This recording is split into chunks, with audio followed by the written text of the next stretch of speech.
और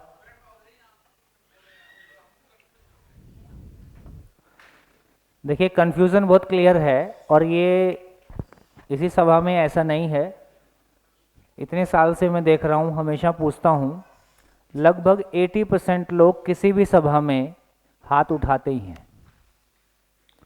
तो भारत में ये मान्यता बहुत गहरे में है कि पेड़ पौधे भी आंशिक रूप से सुखी दुखी होते हैं, ये है, समझना पड़ेगा। लेकिन लॉजिकली यदि हम ये मानते हैं कि हम बहुत अहिंसक लोग हैं, हम बहुत शाकाहारी लोग हैं, और यदि पेड़ पौधे सुखी दुखी होते हैं और हम खाते हैं, तो ये उचित है कि अनुचित है लॉजिकली? तो दोपहर का खाना आज बंद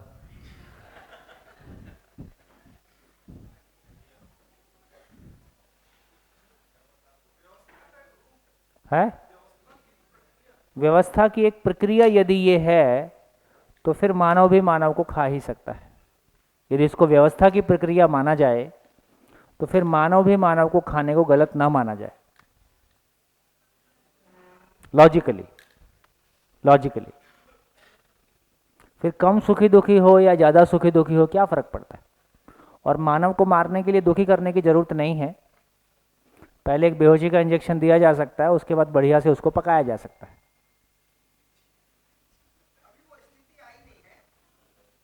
हाँ, वो ठीक है, पर आ जाए तो कोई बुरा नहीं है। और कई देशों में है ऑलरेडी। कई देशों में आपका जाना बैन है, आप गए तो आपका नाश्ता कर ही लिया जाएगा। हाँ, सीरियसली, ऑफिशियली बैन है कुछ कंट्रीज़ में, मैं नाम तो नहीं जानता। इंडोनेशिया का जो ट्राइबल एरिया है, उसका यदि बाहर का कोई भी व्यक्ति आया तो उसका नाश्ता कर ही लेते हैं। हाँ, भारत में भी है। और इवन ये चाइनीज़ कंट्रीज़, इस तरफ के कंट्रीज़ में ये भी सुनने में आता है कि लोग पैसे दे के गर्भ रुकवाते हैं और वो गर्भ निकाल के खाते हैं, भ्रूण खाया जाता है और ये सबसे स्वादिष्ट माना जाता है। और ये भी एक व्यवसाय है।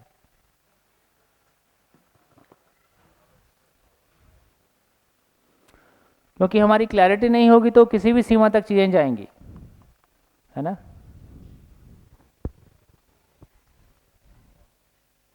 चलो भाई, गई भैंस पानी में। हाँ जी, और कोई क्वेश्चन? इस चार्ट को देख के और कोई क्वेश्चन बनता है? हाँ जी।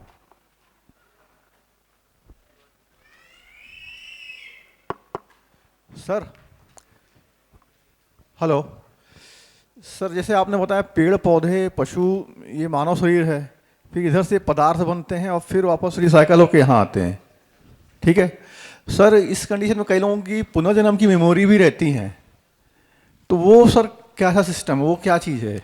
चलो, अभी के लिए इतनी क्लैरिटी तो हमारी बनी है।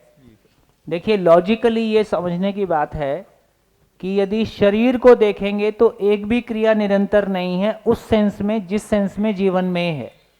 जैसे हम कहते हैं कि दिल 72 बार धड़कता है, इसका मतलब धड़कता है और नहीं धड़कता है, तभी हम धड़कने को नाप पाते हैं।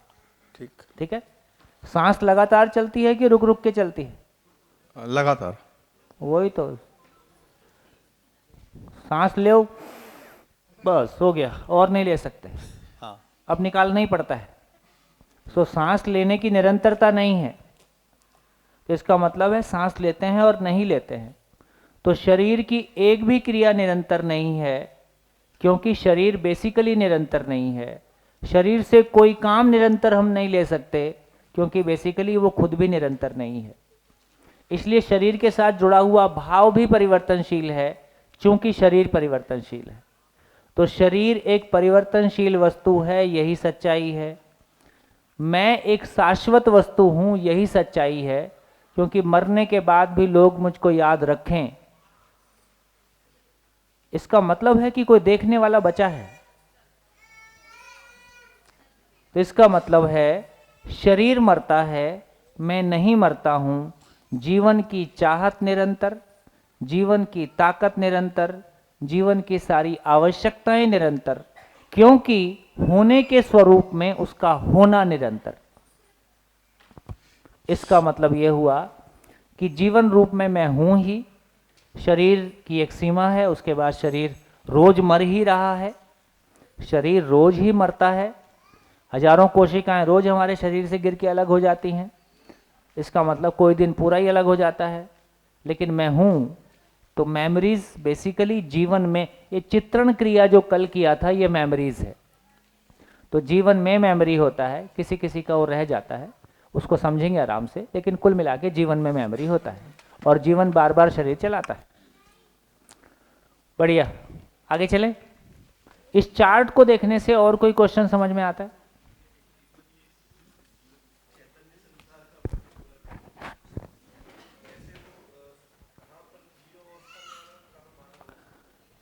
देखिए, अभी इस चार्ट में ये नहीं बोला गया है कि ये परमाणु कहां से आया, ये नहीं बोला गया। ये चैतन्य इकाई कहां से आई, ये भी नहीं बोला गया। अभी यहां पे पहले शिविर में इतना ही करके चल रहे हैं कि हाँ दोनों हैं, लेकिन फिर भी कुछ बातें अभी सामने आ जाएंगी शाम तक। लेकिन ये क्लैरिटी बन गई कि परमाणु है और 108 प्रकार के स्टेबल एटम की हम बात करते हैं, लोहा, एल्युमिनियम, कॉपर वगैरह वगैरह। तो इस तरह से ये सीरीज हमको क्लियर है, इसमें दिक्कत नहीं है। दूसरा ये कहा अभी के लिए कि जिस तरह से जड़ परमाणु अस्तित्व में है, आदमी ने नहीं बनाया, नेचर में है, उसी तरह से चैतन्य इकाई के रूप में जीवन भी नेचर में है। जीवन में जो मौलिक बात है कि उसमें सुख दुख का एहसास है और उसमें समझने की ताकत है। जीवन अपने इवोल्यूशन के लोअर स्टेजेस में कभी पशु शरीर को चलाता है, ठीक है, और कभी मानव शरीर को चलाता है अपने इवोल्यूशन के हायर स्टेजेस में, ठीक, जीवन ही चलाता है। अब क्वेश्चन ये खड़ा हो सकता है कि जीवन पेड़ पौधे को चलाता है कि नहीं चलाता है, क्योंकि जगदीश चंद्र बसु जब भाषा देते हैं तो कहते हैं कि पेड़ पौधों में भी जीवन होता है। इसलिए साइंस जब जीवन शब्द का प्रयोग करता है तो बेसिकली साइंस के लिए जीवन शब्द, लाइफ शब्द सेल मल्टीप्लिकेशन के लिए यूज होता है।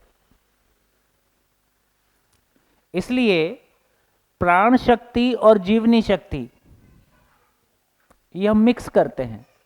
प्राण शक्ति क्या है? ये प्राण शक्ति है।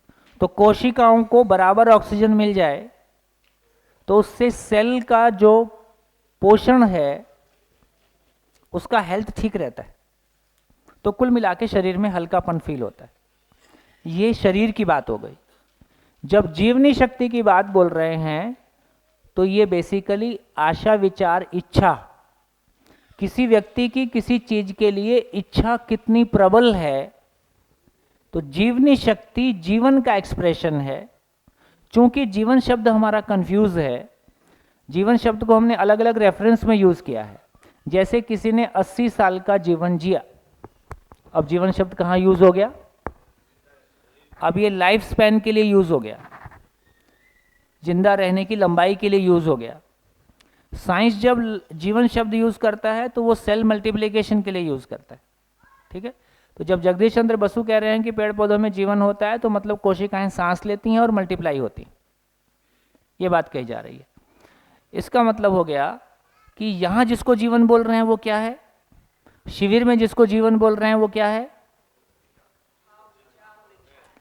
एक वो एंटिटी, एक वो सच्चाई, वो रियलिटी जो खुद में भौतिक रासायनिक नहीं है और एक शरीर को मस्तिष्क के थ्रू चलाता है, जो कि मैं हूं, आप हैं, जो कि एक मेल फीमेल शरीर को चलाता है, जिसमें निरंतर सुख की चाहना है, जो समाधान से सुखी होता है। इसको मैंने बार बार अपने में महसूस करने की कोशिश की है। तो जब जीवन शब्द को यहां बोल रहे हैं तो बिल्कुल ऑल टुगेदर डिफरेंट एंटिटी है, एक अलग सच्चाई है। तो उसको हम कंफ्यूज नहीं करेंगे तो हमारी क्लैरिटी बन जाएगी। ठीक हो गया? तो आपके क्वेश्चन के आंसर में क्या कहा? एक तो हम इसमें प्रश्न खड़ा होता है कि कैसे पहचानें कैसे पहचाने किस शरीर को जीवन चलाता है, किसको नहीं चलाता है? किस शरीर को जीवन चलाता है, ये कैसे पहचाने? एक क्वेश्चन। अब इसमें क्या क्या कवर हो जाएगा? तो पेड़ पौधों को जीवन चलाता है कि नहीं चलाता है? पेड़ पौधों में जीवन, वो एंटिटी जो जीवन रूप में मैं हूं, इस शरीर को चलाता हूं, जो सुखी दुखी होता हूं, क्या ऐसी ही कोई चीज पेड़ पौधों में भी है? क्योंकि पेड़ पौधों के बारे हमारा मानना है कि वो आंशिक रूप से सुखी दुखी होते हैं। वो किसी ने डांट दिया, गाली दे दी तो एक प्रभाव पड़ गया, ऐसी भी बातें हमारे बीच में प्रचलित हैं। तो वो हमको समझना होगा कि कैसे हम पहचानेंगे। दूसरा, देखिए, जब हम साइंस में पढ़ते हैं तो हम सारी बातों को नॉन लिविंग और लिविंग की फॉर्म में पढ़ते हैं। नॉन लिविंग तो ठीक है, पदार्थ अवस्था, लेकिन जब लिविंग बोलते हैं तो क्या आ गया? तो पेड़ पौधे है ना, पेड़ पौधे, पशु पक्षी और मानव, तीनों उसमें आ गए। अब ये समझना होगा कि यहां ये दो में काम चला दे रहे हैं, यहां हम चार क्यों बोल रहे हैं? यदि हम साइंस पढ़ते हैं तो लिविंग और नॉन लिविंग में सब कुछ पढ़ा दे रहे हैं। यहां हम पदार्थ अवस्था, प्राण अवस्था, जीव अवस्था और ज्ञान अवस्था की बात अलग अलग क्यों कर रहे हैं? चार में क्यों बोल रहे हैं? इसको दो में क्यों नहीं बोल दे रहे हैं? एक प्रश्न ये भी खड़ा होता है ना? और क्या प्रश्न खड़ा होता है? जो जीवन जीव में है और जो जीवन मानव में है, वो एक ही जीवन है कि वो अलग अलग है? या आप में और जो मुझ में जीवन है वो एक है कि अलग अलग है? आपको जिस क्वेश्चन का आंसर पता नहीं है उसका मेरे को पता है, और जिसका मुझको पता ना हो उसका आपको पता हो सकता है। अभी आप एक बिजनेस करते हो, उस बारे में बातें मुझको पता नहीं है ना? आप क्या करते हो? मतलब बिजनेस करता था। बिजनेस करते हो। अभी फुल टाइम खुशी की तलाश में हूँ। क्या बात, क्या बात, ये धंधा एकदम फलेगा। देखिए, बहुत जल्दी इस बात की प्रायोरिटी, मैंने अब से पहले भी आपसे कहा था, हम 2 साल का कोर्स चलाते हैं, 6 महीने का नॉन स्टॉप सिंगल स्ट्रोक, कोई छुट्टी नहीं, 6 महीने लगातार। फिर भी लोग आते हैं। और यहाँ कुछ लोग बैठे हैं, कुछ लोग बैठे हैं, खड़े हो जाएं जो लोग 6 महीने वाले में। ये देखो, तो आप इन लोगों से मिलके कुछ बात कर सकते हैं, है ना? और राठौड़ फैमिली का तो होलसेल का काम है, खानदानी, वो पहले खानदान कहलाते थे ना, तो एक परंपरा थी भी, हमारा खानदान ऐसा था, है ना? तो एक ज्ञानवान खानदान भी कैसे हो सकता है? तो धीरे धीरे इस बात पे हमारा ध्यान जा रहा है, और युवा पीढ़ी का बहुत अच्छे से जा रहा है कि यार ये समझे बिना नहीं चलेगा, है ना? समझे बिना गाड़ी अब नहीं चलेगी, इस बात पे ध्यान जा रहा है, और इसके लिए समय लगाया जाए और बहुत शिद्दत के साथ में किया जाए, इस बात की ज़रूरत है। तो लोग फिर अपने आप को धीरे धीरे सेट कर रहे हैं। अम्बेडकर यूनिवर्सिटी में शुरू हो जाए, आत्मा यूनिवर्सिटी में शुरू हो जाए, तो फिर बहुत सारे लोग उसको और बेहतर तरीके से भी कर सकते हैं। चलिए, क्या बात बोली आपने, कहाँ से शुरू हो गया था? हाँ, आप क्या करते हो? तो पहले क्या करते थे? पहले बिजनेस था। बिजनेस। इनका क्वेश्चन ये है कि ये जीवन नाम की एंटिटी, हम सब मानव अलग अलग हैं या कोई ये एक ही चीज है? ऐसा भी कंफ्यूजन होता है। तो बिजनेस के बारे में जो आपको पता है और जो मैंने नहीं किया तो मेरे को नहीं पता है। हाँ। यदि ये एक ही होता तो सबका ज्ञान एक जैसा हो जाता। हाँ, ठीक है भाई, सिंपल सी बात है ना। यदि ये जीवन नाम की चीज सब में एक ही जैसी होती तो फिर हम सब एक ही टाइप का ज्ञान होता, फिर ये अलग अलग क्यों होता?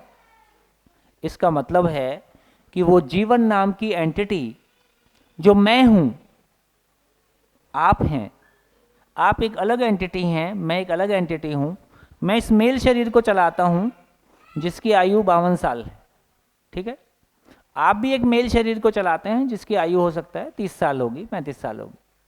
इसका मतलब है धरती के सभी मानव, मेल और फीमेल, सभी अपने आप में एक यूनिक एंटिटी है जो किसी शरीर, मेल या फीमेल शरीर को चलाता है, पशु के रूप में भी वो एक यूनिक एंटिटी है जो एक पशु शरीर को चलाता है। इवोल्यूशन की बात है, किसी एक लेवल पे वो पशु, किसी एक लेवल पे मैं साइकिल चलाता हूँ, मोटरसाइकिल चलाता हूँ, कभी कार चलाता हूँ, कभी हेलीकॉप्टर चलाता हूँ, मेरी आवश्यकता की बात है उस रूप में। भैया यहाँ एक प्रश्न खड़ा हो गया कि जब मैं अप्रभावित होता है हाँ, ज्ञानपूर्वक, है ना, ज्ञानपूर्वक, तो अलग कैसे, आप में अलग है, आप में अलग है, मतलब ज्ञान की लेवल अलग अलग हो गए। और क्या, उसी को तो एनिमल कॉन्शियसनेस और ह्यूमन कॉन्शियसनेस बोल रहे हैं। अच्छा, ज्ञान का लेवल ही एनिमल कॉन्शियसनेस और ह्यूमन कॉन्शियसनेस है। तो मैं प्रभावित होता है मैं प्रभावित होता ही है और सीखता भी है। और सीखता भी है। मैं नेगेटिवली भी प्रभावित होता है, मैं पॉजिटिवली भी प्रभावित होता है जी ना। जी। तो यदि मैं अपने से अविकसित लोगों के साथ रहेगा तो नेगेटिवली प्रभावित होगा, जी यदि मैं अपने से विकसित लोगों के साथ रहेगा तो पॉजिटिवली प्रभावित होगा। जी। चॉइस आपकी है।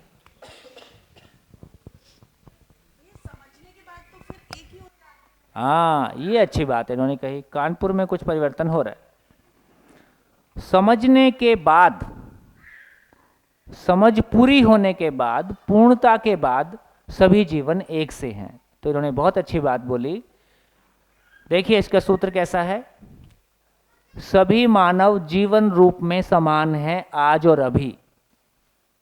सभी मानव जीवन रूप में समान है आज और अभी, ये मानव में समानता का आधार है। क्या मतलब, सभी मानव में चाहत के रूप में एक है, सभी मानव में समझने की क्षमता भी समान है। ये बात पहुंच गई। सभी मानव निरंतर सुख चाहते हैं और सभी मानव में समझने की क्षमता असीम है।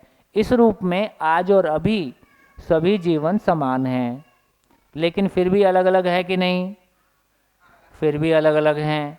ये अलग अलग होने का क्या मतलब हुआ, अलग अलग होने का मतलब है सभी मानव में पात्रता, योग्यता, क्षमता अलग अलग है। पात्रता, योग्यता और क्षमता अलग अलग है। तो एक तो बोला, जिसको बोला कि मूल क्षमता, मूल क्षमता सभी मानव में समान है और असीम है। लेकिन इस मूल क्षमता का जिसने जिस दिशा में उपयोग किया है, मानव में कल्पनाशीलता है, कल्पनाशीलता का उपयोग किस डायरेक्शन में किया है, तो कल्पनाशीलता का किसी मानव ने उपयोग केवल स्किल के लिए किया है, तो उसको बिजनेस करना आता है ना, कोई काम करना आता है। लेकिन कल्पनाशीलता का प्रयोग उससे जिंदा रहने का काम हो गया, लेकिन जीने के अर्थ में नहीं हुआ है। तो इस तरह से हम सबको एक ही स्किल आती है कि हम सबको अलग अलग स्किल आती है। जो आपको आता है मुझको नहीं आता है, चाहे मैं पूर्ण मानव भी हो जाऊं, फिर भी ऐसे काम हैं ये दुनिया में जो मुझको नहीं आएंगे स्किल के रूप में। ठीक हो गया। तो स्किल सभी मानव के पास अलग अलग रहेगी। सभी मानव सारी स्किल सीख लेंगे, क्या ये संभव है? क्या इसकी आवश्यकता है? इसकी आवश्यकता भी नहीं है, इसलिए संभव भी नहीं है। लेकिन सभी मानव समझ के जिएंगे कि बिना समझे जिएंगे? समझ के ही जिएंगे, इसलिए सभी की आवश्यकता ही है। तो पात्रता का मतलब है रिसीविंग कैपेसिटी, ग्रहण क्रिया। पात्रता का मतलब है ग्रहण क्रिया। योग्यता का मतलब है अभिव्यक्ति क्रिया। और क्षमता का मतलब है वहन क्रिया। पात्रता का ग्रहण क्रिया मतलब सारे लोग अभी हॉल में बैठे हैं एक समान समझेंगे? नहीं। जिसकी जितनी पात्रता है, रिसीविंग कैपेसिटी है, जिसकी इस जीने को लेके जितनी आवश्यकता बन गई है और जिसने उस पर पहले से जितना काम किया है, तो वो पहले से सुपात्र है। तो इसलिए बोल रहे हैं कि पात्रता पूर्वक समझना होता है, पात्रता पूर्वक समझना होता है, योग्यता पूर्वक समझाना होता है और क्षमता पूर्वक जीना होता है। वहन क्रिया मतलब संबंध को निभाना, गिला शिकवा शिकायत से मुक्त रहना, ये संबंध में जीने की बात को वहन क्रिया बनने, वहन करना मतलब निभाना, संबंध को निभाना। बढ़िया। तो क्या, एक मिनट, तो क्या निकला? सभी मानव जीवन रूप में समान हैं, मूल चाहत एक है, सभी में क्षमता समान है, लेकिन सभी मानव अलग अलग हैं योग्यता, पात्रता, क्षमता के रूप में। लेकिन जो बात इन्होंने बोली उसके आधार पे क्या हो गया? जितनी मूल क्षमता थी वो जीने के अर्थ में उद्घाटित हो गया, तो पूर्ण क्षमता को व्यक्त कर दिया, है ना? तो मानव लक्ष्य को साकार कर दिया, मानव में समाधान, परिवार में समृद्धि, है ना, समाज में भय मुक्ति, और ये तो पूर्णता के बाद सभी जीवन होने के रूप में भी एक जैसे हो गए। तो पूर्णता के पहले समानता की चाहत है, समान है नहीं। जीवन रूप में समान है चाहत के रूप में, लेकिन योग्यता क्षमता के रूप में हम अलग अलग हैं। हम समान हो जाएंगे पूर्णता के बाद। बढ़िया। हाँ जी, आप कुछ कह रहे थे। भैया मैं ये पूछ रहा था कि शरीर जब अंत हो जाता है, हाँ, समाप्त हो जाती है, तो मैं जो है वो जानवर में भी जा सकता है और या पहले आदमी में? पहले सशरीर जो हो सकता है उसको कर लेते हैं। ठीक है भैया। अभी छोड़ के चला गया तो क्या करोगे? तो समझने काम बीच में छूट जाएगा। तो पहले पहचान लेते हैं ठीक से, फिर कहाँ जाता है, कैसे जाता है, उसको देखेंगे। चलिए, और कोई क्वेश्चन इस चार्ट में? हाँ जी, माइक।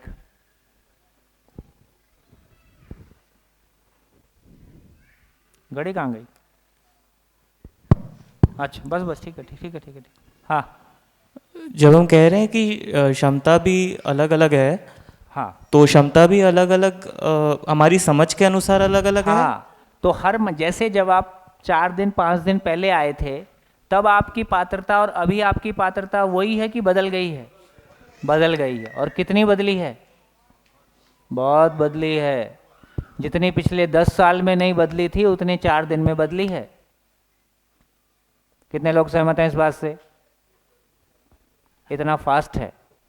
इसका मतलब है कि मेरी पात्रता बढ़ गई। पात्रता कैसे बढ़ती है? हर आदमी, कोई भी व्यक्ति दुनिया में 0 पात्रता के साथ होता ही नहीं है। हर व्यक्ति में पात्रता है का मतलब जन्म से जिज्ञासु है, न्याय का याचक है, सत्यवक्ता है, सही करना चाहता है, ये पात्रता का स्वरूप है। इसका मतलब है कि हर पैदा हुए बच्चे में कोई पात्रता है ही है। पात्रता के अनुरूप वो समझता है। समझने को जब बोलने जाता है और जीने जाता है, यदि पूरा नहीं होगा तो क्या मिलेगा?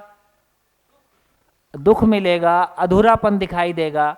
जब उसको जीने के समय अधूरापन और दुख दिखाई देगा तो फिर क्या होगा? पात्रता और बढ़ जाएगी, मेरे को समझना है। और खुशी मिलेगी तो भी और समझना है। दोनों सर्किट यहीं जुड़ेंगे। मैं किसी बात को ठीक से कह पाया तो खुशी मिलती है, मैं ठीक से जी पाया तो खुशी मिलती है, खुशी मिलती है तो और खुशी मिले। हर मानव जितने सुख के साथ जी रहा होता है, उससे अधिक सुख की कामना के साथ होता है। इसलिए लगातार पात्रता के आधार पे समझना, समझने के आधार पे व्यक्त होना, उसके आधार पे जीना, उसमें अधूरापन या खुशी मिलना, वापस पात्रता बढ़ना, और समझना और जीना, और समझना और जीना।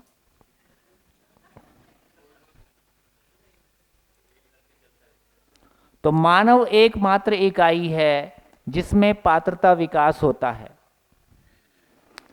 लोहे के एटम में पात्रता विकास नहीं होता, पेड़ पौधों में पात्रता विकास नहीं होता, पशु में पात्रता विकास नहीं होता। जैसे हैं वैसे हैं। शेर हजारों साल से बेघर है, बेघर ही रहेगा। बंदर हजारों साल से बेघर है, बेघर ही रहेगा। लेकिन मानव ने जंगल से लेके आज 100 माले तक की बिल्डिंग आकाश में और समुद्र में सब जगह बना डाली, और दूसरे प्लेनेट पे जाके कॉलोनी बसा के रहेगा, ऐसा भी सोचता है। तो मानव एकमात्र इकाई है पूरे एग्जिस्टेंस में जिसमें पात्रता विकास होता है, और ये पात्रता विकास करना और संपूर्ण को समझ लेना यही मानव का मुख्य काम है, बाकी खाना पीना।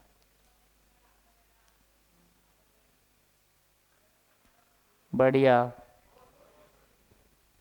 हाँ जी सर। हेलो, चल रहा है? सर, हाँ जो पात्रता विकास वाली बात आप बोल रहे हैं, हाँ तो इंसान की पात्रता बढ़ती है, लोहा स्टील बन जाएगा तो सीधे ट्रांसफॉर्मेशन हो गया उसका, तो उसके साथ भी तो कुछ पात्रता हो नहीं रहा है। बढ़ती, पात्रता नहीं, वो पात्रता की बात नहीं लोहे है, और स्टील में वो रेट में कोई अंतर रूप है। परिवार कि दूसरे चीज का गुण उस पे आरोपित कर दिया, उसकी स्वयं की पात्रता नहीं बढ़ी है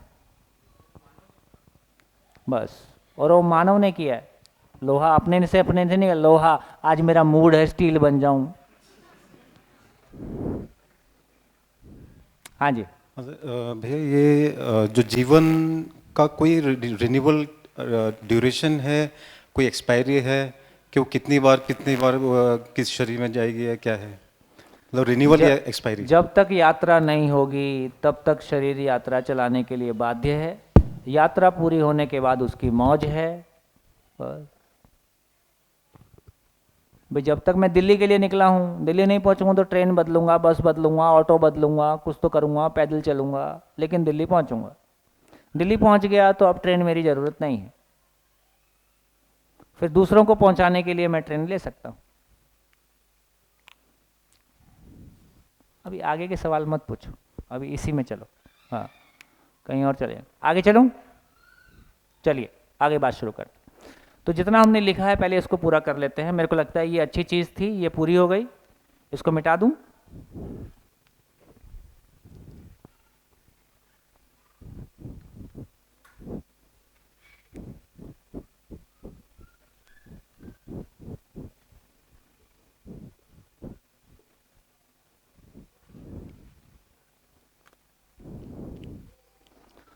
तो चलिए थोड़ी सी बात करते हैं।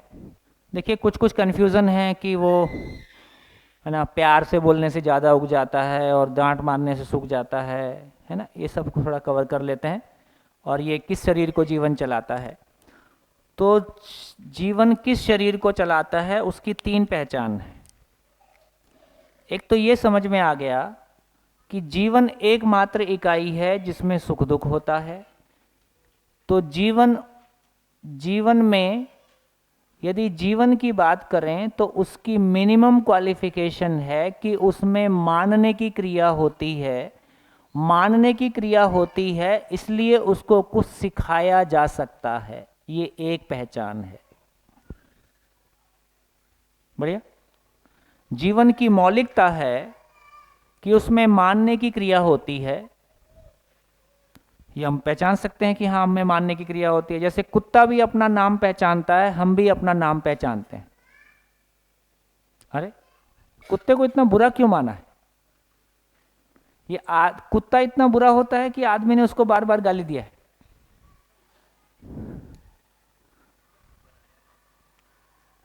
तो इसका अर्थ ये हुआ, गाय ले लेते हैं, गाय भी अपना नाम पहचानती है।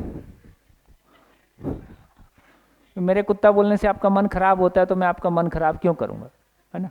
तो मैं गाय बोल दूंगा, है। और सभी जगह आप छोटे में भी आएंगे तो हमारे यहाँ 30 गाय हैं, 30 में से एट ए टाइम 15 गाय दूध देती ही रहती हैं। और शांति का बच्चा 50 बच्चों में से अपने आप निकल के आ जाएगा। वो भी अपना नाम, कुत्ता भी अपना नाम पहचानता है। कम से कम 2 पशुओं के साथ हमारा काफी नजदीक का रिश्ता है।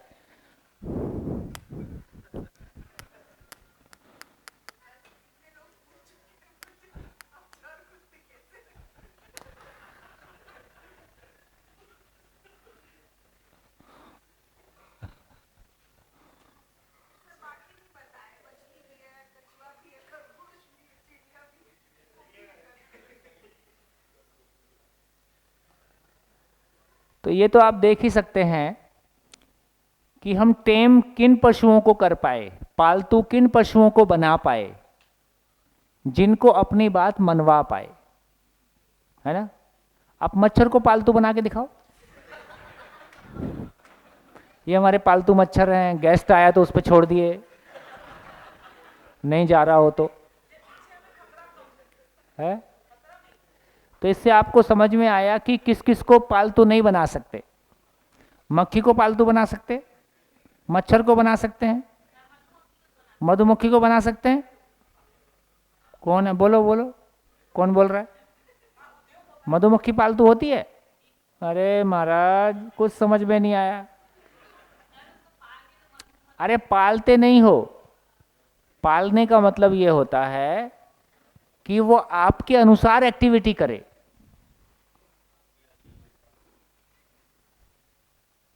मक्खी का नाम रख के बुला के दिखाओ।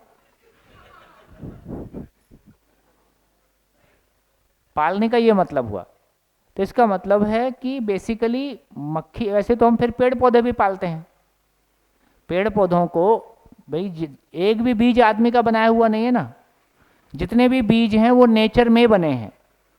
तो हम इतना ही करते हैं कि बीज वो पहले से भी थे, हम उनको व्यवस्थित खेत में लगा देते हैं, व्यवस्थित उत्पादन मिल जाता है, इसको पालना बोल सकते हैं। तो मधुमक्खी को हम ऐसे ही पालते हैं बस।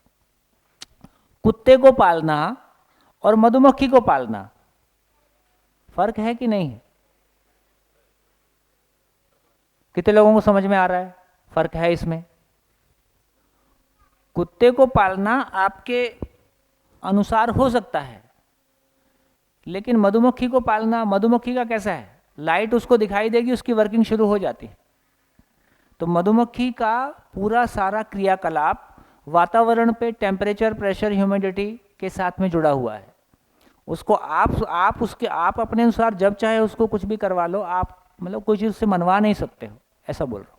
तो जो उसके जीने का सिस्टम है, उसके जैसे हम खेत में बीज डाल देते हैं और लाइन से पौधे उगाते हैं, वैसे ही आपने उसके लिए कोई सिस्टम बना लिया, वो बात।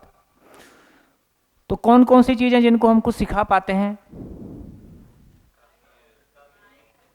गाय, कुत्ता, तोता, बिल्ली, कबूतर, हाथी, घोड़ा, है ना, शेर, भालू, डॉल्फिन मछली, इवन मगरमच्छ, इस टाइप की चीज़ें भी लोगों ने पालतू बनाई हैं। हाँ, किए, अभी बहुत सारी वीडियो आप देखते रहे, है ना। अब ये समझना पड़ेगा, इसका मतलब ये हुआ कि जो आपके अनुसार काम करे, जो बेसिकली अपना नाम को पहचानता है, आपके अनुसार रिस्पॉन्ड करता है, आप उसको कुछ सिखा सकते हो। जैसे चिंपांजी को गिनती गिनना सिखा दिया, यहां तक भी लोगों ने किया। इसका मतलब यह हुआ कि जिनको कुछ सिखाया जा सकता है, वहां पक्का वही वाली चीज है जो मैं हूं। एक पहचान। दूसरी पहचान, यदि जीवन नाम की एंटिटी है तो जीवन नाम की एंटिटी में जीने की आशा है। जीने की आशा है तो उसमें भय पक्का है। जब भी जीने की आशा बाधित होती है तो वो भय के रूप में व्यक्त होता है। इसका मतलब है कि उसमें भय दिखाई देगा। तीसरी चीज, यदि जीवन नाम की एंटिटी है और वो किसी शरीर को चलाएगा तो वो किसी विकसित शरीर को ही चला सकता है। विकसित शरीर का मतलब है जिसमें विकसित मस्तिष्क होगा, क्योंकि मस्तिष्क के थ्रू वो कम्युनिकेट करेगा। और विकसित मस्तिष्क को फिजिकली डाइसेक्ट करके देखा जा सकता है, फिजिकली खोल के देखा जा सकता है। उसकी बनावट से हम समझ सकते हैं कि ये मस्तिष्क विकसित है कि नहीं है। तो 3 पहचान हो गई, और भी हैं लेकिन मोटे रूप में अभी 3 पर्याप्त हैं। 3 तरीके से हम ये पहचान सकते हैं कि मैं जो जीवन हूँ, इस शरीर को चलाता हूँ, मेरे जैसी ही कोई दूसरी इकाई में कोई जीवन इस शरीर को भी चलाता है। ये पहचानने के लिए ये 3 चीज़ें हैं, इनको हम देख के पहचान सकते हैं। ठीक हो गया? एक तो ये क्लैरिटी हमारी बन गई कि जीवन हम कैसे पहचानें कि किसी शरीर को जीवन चलाता है कि नहीं चलाता है। अब एक एक करके बात कर सकते हैं। जैसे पदार्थ, पत्थर को कुछ सिखा सकते हैं, पत्थर को भयभीत कर सकते हैं, पत्थर में कोई विकसित मस्तिष्क है? खत्म। इसलिए किसी भी पदार्थ को कोई जीवन नाम की एंटिटी नहीं चला सकती, ये पक्का हो गया। अब आगे चलते हैं। पेड़ पौधे, पेड़ पौधे को कुछ सिखा सकते हैं कि रामलाल आएगा घुमा के एक टहनी मार देना?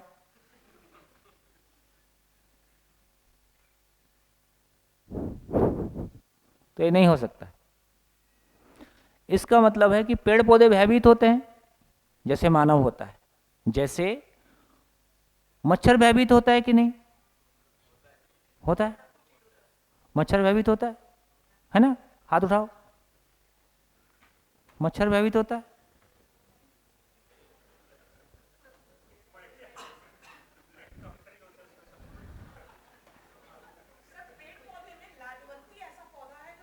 अरे लाजवंती नहीं है, ये बोर्ड भी लाजवंती है। हाँ, कैसे? जहां मेरी उंगलियां रखी हैं इस समय, वहां पे नाप के देखेंगे उसका टेम्परेचर बदल गया है, वहां से बोर्ड सिकुड़ गया है। इतना ही है कि ये हमको आंख से विजिबल नहीं है, बस। तो जो आंख बहुत मोटी चीज है भाई। इस हाथ में कोई छेद है क्या? नहीं है क्या? कैसे आदमी हो? आपका आंसर मेरे अनुसार आता है। मैं क्या सुनना चाहता हूं? कोई छेद है क्या? नहीं है। नहीं है क्या? है।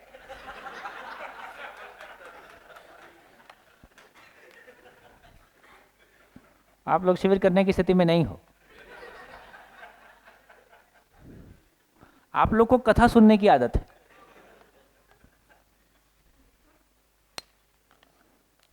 कथा में क्या वो नारे लगवाते रहते हैं, है ना? क्या बोलते हैं?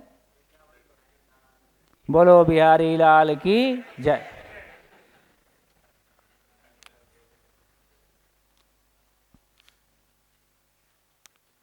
तो छेद है कि नहीं? छेद है कि नहीं हाथ में? सूत्र लिखो, समझा तो देखा, नहीं समझा तो नहीं देखा। अब दिखा कि नहीं? अब दिखा?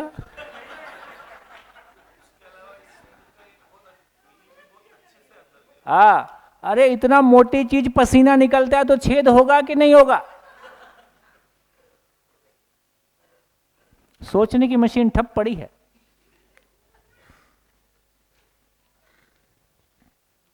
हाँ जी, कहां पहुंच गए? क्या चर्चा कर रहे थे हम?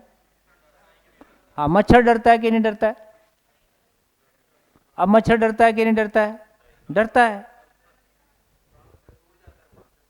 हाँ, मारते समय उड़ जाता है तो डरता है। हाथ उठाओ।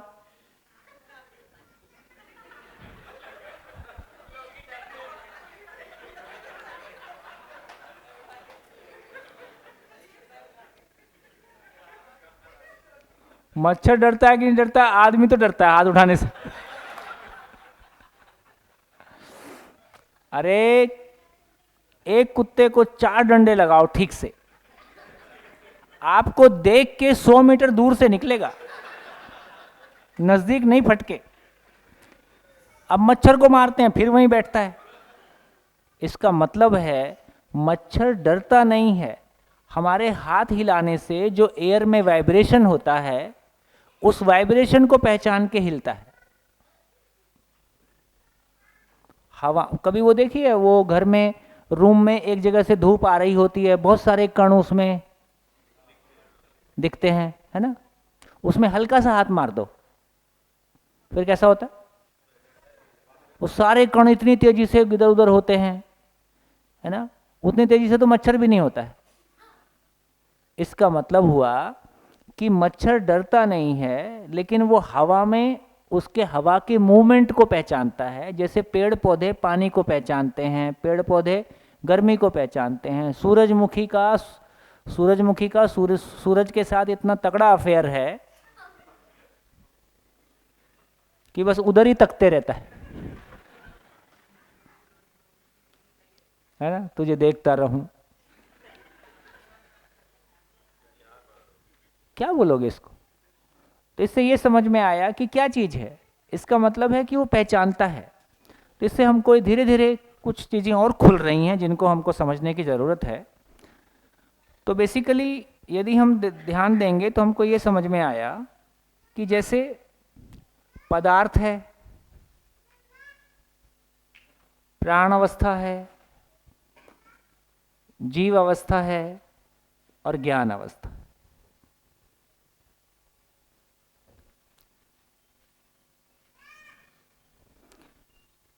यदि पदार्थ को देखेंगे तो बेसिकली पदार्थ अवस्था में दो घटनाएं एक साथ हो रही हैं कि एटम के कण एक दूसरे को पहचानते हैं, एटम के कण एक दूसरे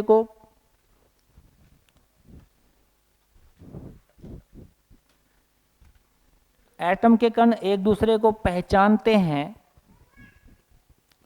और लगातार पहचानना और निर्वाह करना और लगातार पहचाने रहते हैं। हम लोहे पे विश्वास कैसे कर पाते हैं? लोहे के कण एक दूसरे को पहचानते हैं और लगातार पहचाने रहते हैं, तो हम लोहे पे विश्वास कर पाते हैं कि ये बीच में छत को छोड़ नहीं देगा, अपनी ताकत के साथ में संभाले रखेगा।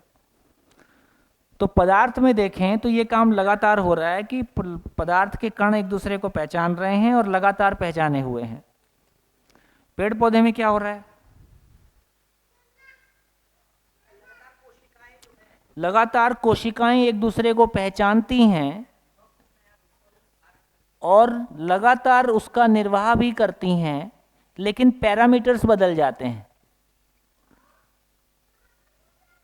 जड़ संसार में पैरामीटर्स कम हैं। पेड़ पौधे पानी को पहचानते हैं, गर्मी सर्दी को पहचानते हैं, है ना, खाद पानी को पहचानते हैं, उसके लिए जो भी मिनरल्स और पोषक तत्वों की आवश्यकता है, नहीं आवश्यकता है। जैसे बड़ा सिंपल सा एग्जाम्पल है, नीम का पौधा, आम का पौधा आजू बाजू लगा दो सटा के बिल्कुल। नीम का पौधा उसी मिट्टी में से कड़वे तत्वों को पहचानता है, आम का पौधा उसी मिट्टी में से मीठे तत्वों को पहचानता है, और दोनों कोई मिक्सिंग नहीं करते। कितना बढ़िया। इसका मतलब है कि इस धरती में सभी प्रकार के तत्व हैं। बीज में वो ताकत है कि वो उस धरती से क्या लेगा, क्या नहीं लेगा, कितना नहीं लेगा। धरती में जितनी उपजाऊ शक्ति है सारी ले लेता है पौधा एक बार में, जितनी उसकी जरूरत है उतना लेता है। हमारी तरह संग्रह नहीं करता है, बैंक में जमा करते जाओ, अपने काम नहीं है तो आवश्यकता अनुसार ही लेता है। इसका अर्थ यह हुआ कि पदार्थ और पेड़ पौधे दोनों में ही ये दो प्रकार की क्रियाएं पाई जाती हैं। पदार्थ में थोड़ा सिंपल मैकेनिज्म लगता है, यहाँ थोड़े से पैरामीटर्स ज़्यादा हो गए हैं, लेकिन घटना वही है। अब यदि हम समझें, यदि पशु को देखें तो शरीर तो पशु का भी प्राण कोशिकाओं से बनी हुई चीज है, तो शरीर का मैकेनिज्म उतना ही है, चाहे मानव का शरीर है चाहे पशु का शरीर है। आपको पता है कि नहीं, जैसे मानव का वजन कितना मानते हैं? एक मेडिकली मानते हैं, देखें तो लगभग 80-100 किलो, और गाय का वजन लगभग 300 से 400 किलो। जितनी सारी मेडिसिन मानव की हैं, सेम मेडिसिन गायनिक से लेके जितनी भी सारी प्रॉब्लम्स आती हैं, गाय की मेडिसिन सेम होती है, केवल उसका डोज 3 टाइम्स होता है टोटल। गाय का तो पूरा साइकिल मानव से मैच करता है ना, 20 दिन का साइकिल, वही साइकिल सेम, ठीक। इसलिए गाय का दूध माँ के दूध के सबसे अधिक नज़दीक है। बहुत सारे बच्चे जिनको माँ का दूध सूट नहीं करता है, तो उनको देसी गाय का दूध सूट करता है। तो गाय के दूध का कंपोजिशन और माँ के दूध का कंपोजिशन बहुत आसपास है, सबसे अधिक नज़दीक है, इसलिए बहुत सारी महिमा गाई गई है। हाँ जी, कहाँ पहुँचे? क्या चर्चा हो रही थी? नहीं, अभी कुछ और चर्चा हुआ। हाँ, शरीर। तो यदि सही अर्थों में देखें तो हम सब लोग 10वीं पास तो हम सब ने की है, तो 10 तक ये पढ़ा देते हैं कि प्लांट सेल और एनिमल सेल स्ट्रक्चरली एक ही चीज है, स्ट्रक्चरली। तो मानव का शरीर भी देखें और गाय भैंस का शरीर भी देखें तो स्ट्रक्चर के रूप में और मैकेनिज्म के रूप में थोड़ा बहुत अलग है, लेकिन लगभग लगभग कुल मिला के शरीर तो शरीर है ना। वो भी एक भोजन, हम ही कम ज़्यादा। लेकिन जो उसमें आचरण की बात है, अब आचरण की बात करेंगे तो एक तीसरे प्रकार का आचरण दिखाई देता है। अब ये जो शरीर वाला आचरण है वो यही है, पहचानना, निर्वाह करना। क्या मतलब? ये मेरे हाथ में है कि क्या खाऊं नहीं खाऊं, लेकिन जो खा लिया अब पेट में एक बार चला गया, अब मेरे हाथ में है क्या? अब शरीर पहचानना, निर्वाह करेगा। यदि वो जहर होगा तो जहर जैसा काम करेगा, है ना, वो अमृत होगा तो अमृत जैसा काम करेगा। एक बार जब तक मेरे हाथ में है, मैंने खाया नहीं, तब तक मेरे हाथ में है, उसको समझना, मानना। लेकिन एक बार शरीर में चला गया तो शरीर का नियम काम करेगा, फिर मेरी इच्छा काम नहीं करती है। लेकिन आचरण की बात करेंगे तो पशु के आचरण को देखें तो पशु में एक चीज और एक्स्ट्रा मिल गई, मानना, मानने के आधार पर पहचानना और पहचानने के आधार पर निर्वाह करना। ये बात समझ में आती है? आपका कुत्ता आपको अलग तरीके से पहचानता है, दूसरों को अलग तरीके से पहचानता है। आपका कुत्ता आपको इसलिए मानता है कि आप उसके शरीर का ख्याल रखते हो, इसलिए वो आपको अलग तरीके से पहचानता है, इसलिए अलग तरीके से बिहेव करता है। तो ये हम सभी पशुओं के साथ देख सकते हैं, मानव के साथ भी देख सकते हैं। मानव भी ऐसे ही करता है। यदि मानव में भी देखें तो ये तीन काम मानव में भी होते हैं, मानना, मानने के आधार पर पहचानना और पहचानने के आधार पर निर्वाह करना। यही तीन काम मानव में होते हैं। लेकिन पशु में मानना, पहचानना, निर्वाह करना और मानव में पहचानना, निर्वाह करना, दोनों में कोई अंतर है कि नहीं है? क्या?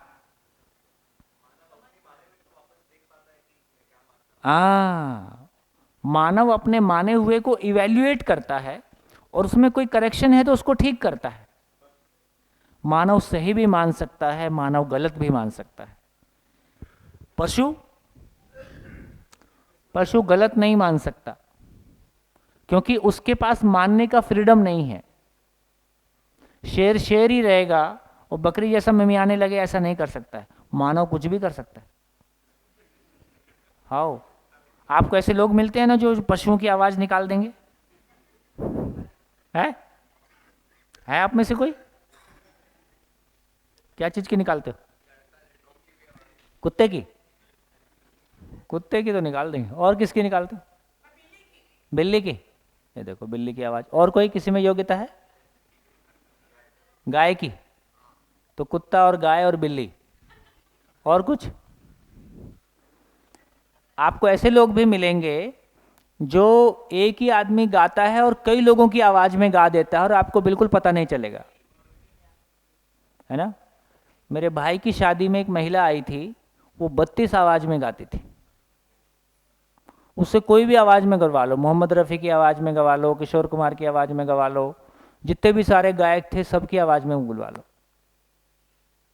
मिताली नाम था उसका। तब हम लोग बहुत प्रभावित हो गए थे।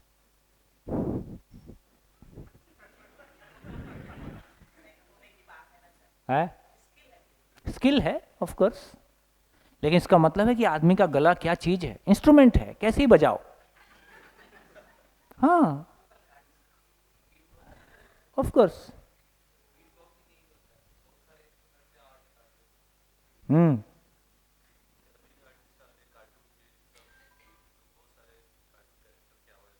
हाँ ठीक हो गया। इसका मतलब है पशु में भी मानना, मानने के आधार पर पहचानना, पहचानने के आधार पर बिहेव करना, मानव में भी ऐसा ही होता है। लेकिन पशु में वो वंश विधि से होता है, मानव में वो कल्पनाशीलता के साथ जुड़ के होता है। इसलिए मानव में उसकी वैरायटी है, पशु में उसकी वैरायटी नहीं है। पशु में शेर है तो शेर ही है, बकरी है तो बकरी का आचरण है। मानव में वो, मानव के साथ में कल्पनाशीलता, मानव के साथ में कल्पनाशीलता और कर्म स्वतंत्रता, ये दोनों जुड़ने से इसकी वैरायटी बहुत बढ़ जाती है। लेकिन मानव का भी मानना कैसा होता है, पशु का मानना और मानव का मानना कैसा होता है? पशु के मानने में आहार, निद्रा, भय और प्रजनन में जो सहायक है उसको मानता है, बाकी को नहीं मानता है। मानव में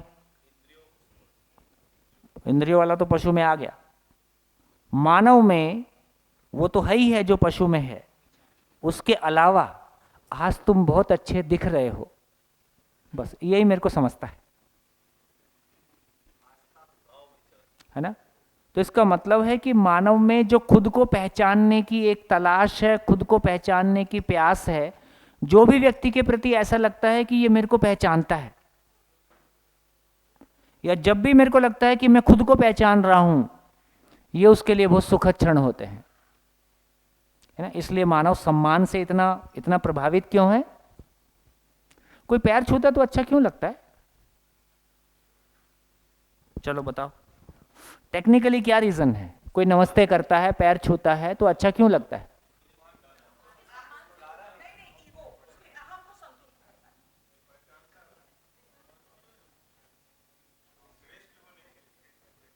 है?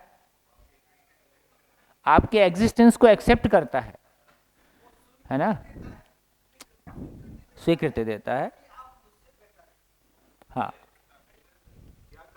चलो जो भी हो, लेकिन जब कोई हमको नमस्ते और पैर छुए या कुछ भी करे, तो इसका मतलब है कि उन क्षणों में मैं अपने साथ होता हूं कि अपने से बाहर होता हूं।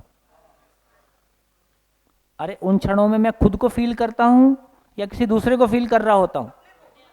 मैं अपने साथ होता हूं। इसका मतलब है कि कि कोई मुझको स्वीकारता है, उससे मैं हूं, मुझको ये स्वीकार होता है। कोई मुझको स्वीकारता है, उससे मैं हूं, ये मुझको स्वीकार होता है। मैं हूं, ये अपने आप में सुखद क्षण है। तो ज्ञान पूर्वक कोई पहचान लेता है मैं हूं, इसलिए हमेशा खुश रहता है। या आप एक काम और भी कर सकते हो, आप एक 20,000 का आदमी रख लो जो दिन भर कहे कि तुम बहुत अच्छे दिख रहे हो, और दिन भर पैर भी छुए, नमस्ते भी करे, तो 20,000 में तो मिल जाएगा, नहीं मिलेगा? है ना। तो एक आदमी 20,000 रुपये में रख लो जो दिन भर आपको नमस्ते करता रहेगा, आपकी प्रशंसा करता रहेगा, है ना। तो आपका कोई मेरा ध्यान नहीं देता है, कोई मेरी प्रशंसा नहीं करता है, सम्मान नहीं करता है, सारे झंझट 20,000 में खत्म।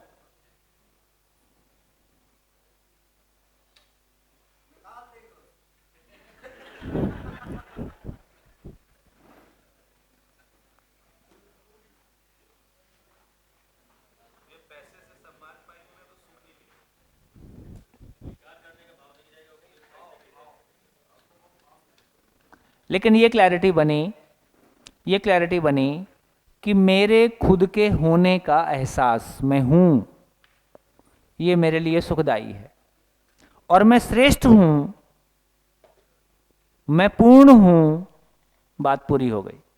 तो काम तो बेसिकली इतना ही है। तो खुद को पहचानना है, मैं शरीर नहीं हूं, मैं जीवन हूं, और मैं श्रेष्ठ हूं, मैं संपूर्ण को समझ सकता हूं, संपूर्ण के साथ जी सकता हूं, दूसरे के समझने में सहयोगी हो सकता हूं, मैं बहुत उपयोगी हूं। ये आदमी की खुशी का, सुख का स्रोत है। तो ये तो बेसिकली ये कह रहे हैं कि यदि पशु की बात कर रहे हैं, तो पशु में और मानव में, इसलिए हमारी छोटी क्लास की किताबों में था कि ज्ञान बिना मानव पशु के समान होता है, पढ़ा था। तो इसका मतलब समझ में आ रहा है कि पशु में भी टेक्निकली वही हो रहा है जो मानव में हो रहा है।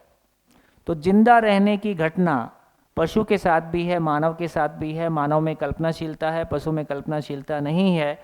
तो जिंदा रहने से और वंश बढ़ाने से, बच्चे पैदा करने से हमको तृप्ति नहीं हुई, क्योंकि इसमें मानव का तृप्ति नहीं है। मानव की तृप्ति कहाँ पे है? मानव की तृप्ति है कि जानने के आधार पर मानना, ये मानव का तृप्ति है।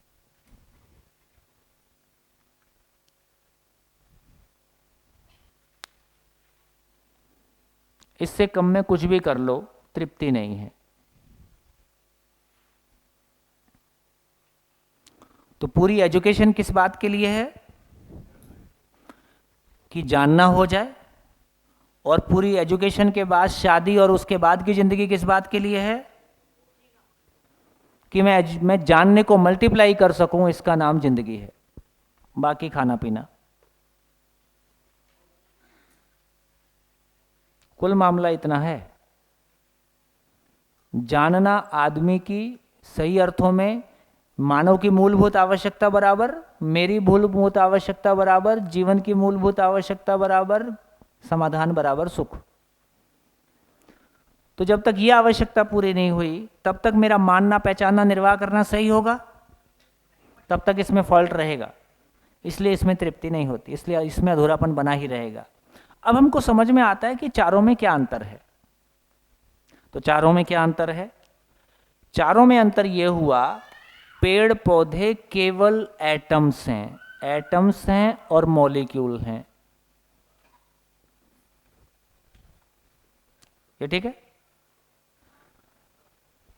सॉरी, मैंने पेड़ पौधे बोला ना? हाँ, पदार्थ जो है, मटेरियल किंगडम, केवल एटम और मॉलिक्यूल हैं। पेड़ पौधे कोशिका से बने हुए शरीर हैं। ये सेल्स हैं जिसमें सेल मल्टीप्लिकेशन अपने आप होते रहता है। पशु क्या है? पशु क्या है? पशु का शरीर सेल से बना हुआ है, लेकिन पशु शरीर को चलाने वाली चीज जीवन है। ये जीवन, पशु शरीर में जीवन, शरीर चला सकता हूं, शरीर चला सकता हूं, केवल इतना प्रूव कर पाता है। अपने इवोल्यूशन के प्रोसेस में एक शरीर को चला सकता हूं, केवल इतनी बात को प्रूव करता है, इतनी बात के साथ में निभ पाता है। मानव शरीर की बात करें तो मानव शरीर भी सेल से बना हुआ है, लेकिन मानव में जो जीवन है वो कैसा है? मानव शरीर में जीवन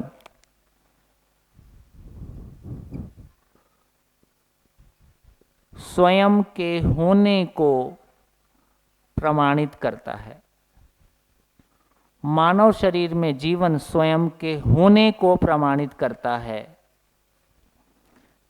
क्या अंतर है दोनों में? जीवन वही है, सेम जीवन। इसलिए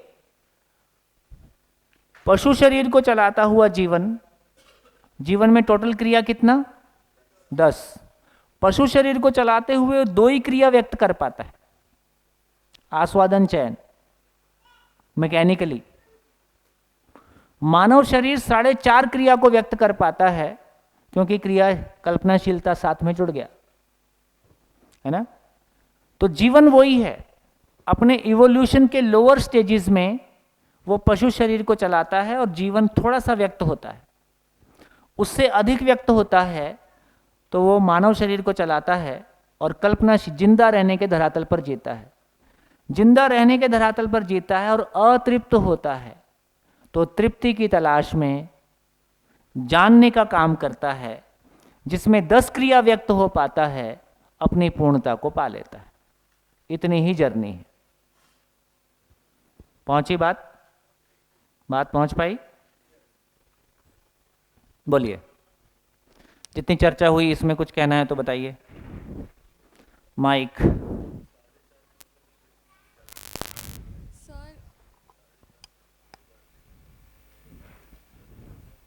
हेलो। हाँ, बोलो। सर, तो एक ऐसी दुनिया में जहाँ पर सब इवॉल्व्ड है, वहाँ पर कोई एनिमल्स नहीं होंगे? नहीं, आप ऐसा बोल रहे हो कि जैसे क्लास 1 के बच्चे पास हो गए, क्लास 2 में चले गए तो क्लास 1 खाली हो जाएगी क्या? तो क्लास 1 में नए बच्चे रहते ही हैं और बाकी आगे। तो इसका मतलब है, यदि आप इधर आ जाओ, फिर आपको डमरू में आना पड़ेगा कि पेड़ पौधे कहाँ? पेड़ पौधे क्या चीज़ है? मिट्टी है। पेड़ पौधे क्या चीज़ है? एटम्स, मॉलिक्यूल्स हैं। सारी मिट्टी पेड़ पौधे हो जाते हैं क्या? सारी मिट्टी खत्म हो जाती है, सब कुछ पेड़ पौधा हो जाता है? नहीं। नहीं। इससे ही समझ में आया कि प्रकृति में एक व्यवस्था का स्वरूप है। तो प्रकृति में व्यवस्था के स्वरूप का मतलब है व्यवस्था होने के अर्थ में जो कुछ जितने रेशो में होने की आवश्यकता है। धरती में 70% पानी है, धरती में एक फॉरेस्ट की स्थिति है, पहाड़ है, मरुस्थल है, पेड़ पौधे हैं, पशु पक्षी हैं, सबका कोई रेशो है कि नहीं है? हाँ। रेशो है। देखो कितनी बढ़िया बात है। जिनकी आयु ज़्यादा उनके बच्चे कम, जिनकी आयु कम उनके बच्चे ज़्यादा। कैसे? कुत्ता और सूअर कितने बच्चे देते हैं? है ना, 10 प्लस माइनस। और कितने महीने में? नहीं, कुत्ते का 6 महीने बोलते हैं मेरे ख्याल से। कुत्ता 2 महीने? नहीं नहीं नहीं, और तरीके नहीं। कोई डॉक्टर है? कोई वेटनरी डॉक्टर है? मैं कुत्ते का 6 महीने मानता था अभी तक। अलग अलग टाइप के भी होते हैं क्या? ऐसा भी हो सकता है, अपनी जानकारी में नहीं हो, ऐसा हो सकता है।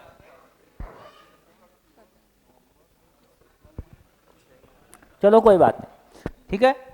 तो जिनकी आयु ज़्यादा, आयु कम उनके बच्चे ज़्यादा। कुत्ते की आयु कितनी? 13-14 साल। हाथी का गर्भ, हथनी का गर्भ 27 या 24 महीने का,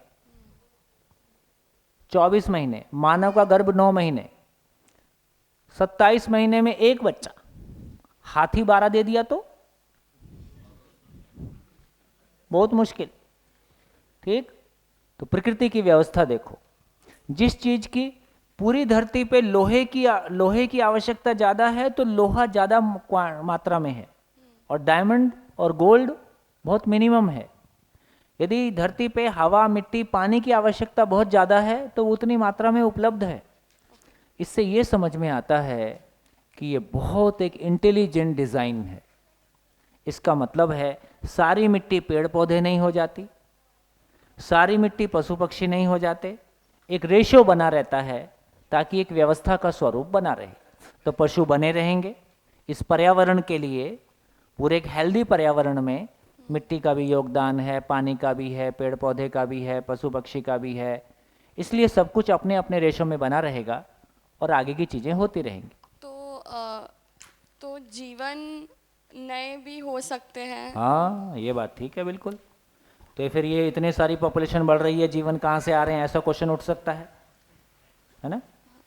अगला क्वेश्चन ये उठ सकता है कि एक समय था जब पॉपुलेशन धरती की मान लीजिए 1 करोड़ थी, आज पॉपुलेशन 800 करोड़ है, तो इतने सारे जीवन कहाँ से आ गए? एनिमल्स। और एनिमल से भी। अभी तो एनिमल्स अभी देख के नहीं समझ में आता है। मतलब एनिमल्स ह्यूमन बन रहे, वैसे इवॉल्व हो रहे हैं।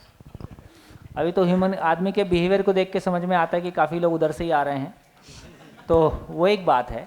लेकिन ये भी समझ में आता है कि धरती की पूरी व्यवस्था को देखें तो इकोनॉमी ऑफ एबंडेंस है। कैसे? जिस चीज़ की जितनी आवश्यकता है उससे बहुत अधिक उपलब्ध है। कैसे? जैसे पेड़ पौधे को क्या चीज़ की आवश्यकता है? हवा, मिट्टी, पानी। तो पेड़ पौधे की तुलना में हवा, मिट्टी, पानी कितना ज़्यादा उपलब्ध है? बहुत ज़्यादा। पशु पक्षी को जिंदा रहने के लिए क्या चीज़ की आवश्यकता है? इसकी तुलना में कितना ज़्यादा है? मानव को जिंदा रहने के लिए क्या चीज़ की आवश्यकता है? उसकी तुलना में कितना ज़्यादा है? अब कम होते तो हैं? अब कम होते जा रहे, सो एक्सटिंक्ट भी हो रहे हैं। और क्या चीज़? चीज़ें कम होती जा रही है अब। वो मानव की प्रॉब्लम है। हाँ। वो मानव की प्रॉब्लम है ना। तो मानव को धरती पे रहना होगा तो ठीक से जिएगा, नहीं जिएगा तो क्या होगा? जितना मटेरियल पेड़ पौधे और पशु पक्षी में मिला वापस मटेरियल में बदल जाएगा। तो नेचर को कोई प्रॉब्लम नहीं है। यदि धरती का विनाश होगा तो सबसे पहले कौन मिटेगा? मानव। तो ये मानव को तय करना है कि उसको धरती पे रहना है कि नहीं रहना है। नेचर को क्या प्रॉब्लम है? एटम को कोई प्रॉब्लम, एटम सुखी दुखी होता नहीं, कोशिका सुखी दुखी होती नहीं। तो एटम सुखी दुखी नहीं होता, कोशिका सुखी दुखी जीवन होता है। तो जीवन को तय करना है कि भैया उसको कैसे रहना है। लेकिन ये क्लैरिटी हो गई। इसका मतलब है कि जितने गर्भ उपलब्ध हैं पशु और मानव में, उसकी तुलना में बहुत अधिक जीवन रहता ही है।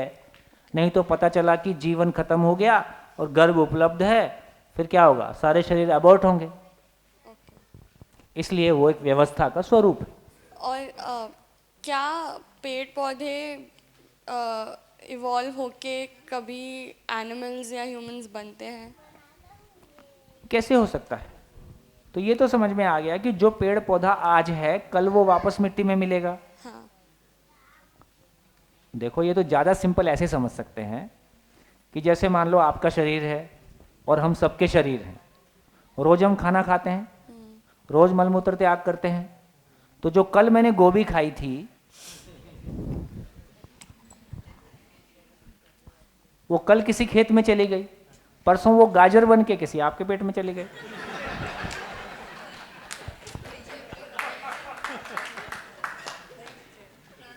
तो ये शरीर रोज बदल रहे हैं, हमारे आपके शरीर एक्सचेंज हो रहे हैं।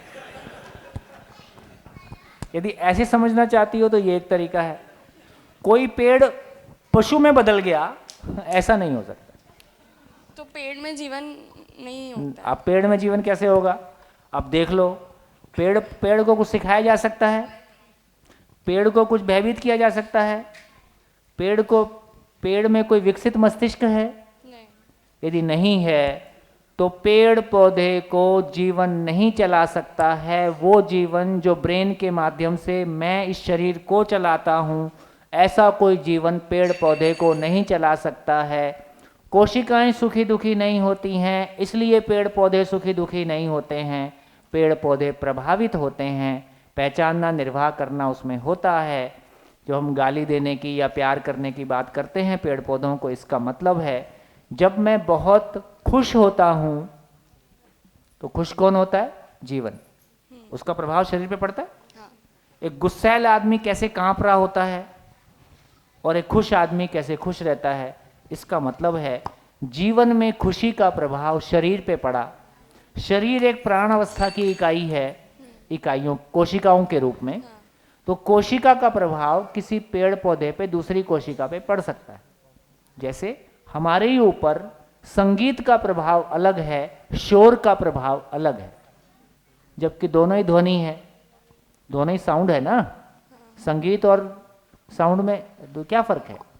तो हारमोनियस साउंड हमको अलग तरह से प्रभावित करता है और अनहारमोनियस साउंड, जिसको है ना शोर कह रहे हैं, वो अलग तरह से प्रभावित। तो एक प्रभाव है जिसको हम सुख दुख के रूप में पहचान। पर अगर मन या जीवन नहीं होगा तो हमें भी वो डिफरेंस जो है म्यूजिक और नॉइज में नहीं पता चलेगा। हाँ, नहीं पता चलेगा, पर शरीर पे उसका प्रभाव पड़ता है। शरीर पे भी, कोशिकाओं पे भी कोई प्रभाव पड़ता है। ओके। तो शरीर कोशिकाओं पे भी आप देखो ना, भी गर्मी का प्रभाव पड़ता है पेड़ पौधे पे, है ना। तो बेसिकली जब हम शोर कह रहे हैं तो एक तरह का दबाव है, दाब जो है एक तरह का ताप है। प्रेशर एंड टेम्परेचर पड़ा है ना। हाँ। प्रेशर टेम्परेचर इनवर्सली प्रोपोर्शनल है। हाँ। तो इसका मतलब है कि वो सारे प्रभाव हैं, वो प्रभाव से दूसरी इकाई प्रभावित हो सकती है। तो कोई खास बात नहीं है। बढ़िया। कहाँ पहुंचे? कहाँ पहुंचे? दोपहर का भोजन मिलेगा। पेड़ पौधे सुखी दुखी नहीं होते हैं। पेड़ पौधे में सुखी दुखी होने वाली कोई चीज नहीं है। पेड़ पौधे प्रभावित होते हैं, है ना, मरते हैं और जिंदा रहते हैं, सुखी दुखी नहीं होते हैं। इसलिए पेड़ पौधों को खाया जा सकता है। हाँ जी। कछुआ तो बहुत साल जीता है लेकिन फिर भी बहुत सारे बच्चे पैदा करता है वो। नहीं, कितने हैं उसको पता करो। मेरे को पता नहीं है कछुए का गर्भ कितना लंबा होता है, कितने बच्चे देता है, ऐसा मैंने कभी ध्यान नहीं दिया है। हाँ, नहीं तो कितने महीने में कितने बच्चे देता है, ऐसा कैलकुलेशन तो समझना पड़ेगा। प्रकृति की व्यवस्था के अनुरूप कुछ होगा, उसको समझना। जो है किसी व्यवस्था के अनुरूप है, आप समझेंगे तो आपको उसका कोई रीजन मिल जाएगा। भैया यहाँ सामने। हाँ जी। ये भोजन से ही, भोजन या आहार से लेकर सवाल बन रहा था कि जैसे पेड़ पौधे सेल्स है, कोशिकाएं हैं, उनको खा सकते, और जिसमें जीवन है उसको अहिंसा के अर्थ में नहीं खाना चाहिए, या जो भी मानव अपने आहार को अगर पहचानता है तो 2 लाख साल से नहीं पहचाना, इसलिए वेज नॉन वेज ये सब क्लासिफिकेशन है। हाँ उसको अगर समझना चाहे तो जीवन जिसमें है उसको नहीं खाना चाहिए लॉजिकली। हाँ, अब ये समझ में आ गया कि मैं जीवन हूँ, एक शरीर को चलाता हूँ, आप बीच में मेरा शरीर छीन लेते हो अपने नाश्ते के लिए, यार मैं बीच में लटक गया, है ना, तो ये उचित नहीं है। और आप मेरा जब शरीर छीनते हो तो मैं दुखी भी होता हूँ, और मेरी यात्रा भी अधूरी रह गई, तो मैं बीच में जा रहा था, मेरी गाड़ी छीन लिए, तो ये ठीक नहीं है। तो हम बीच में किसी की गाड़ी छीन लें, ये मानव का आहार नहीं है। यदि दूसरे ढंग से भी देखें, मतलब एक तो ये समझने की बात है कि मानव का आहार से आचरण निश्चित होगा कि आचरण से आहार निश्चित होगा।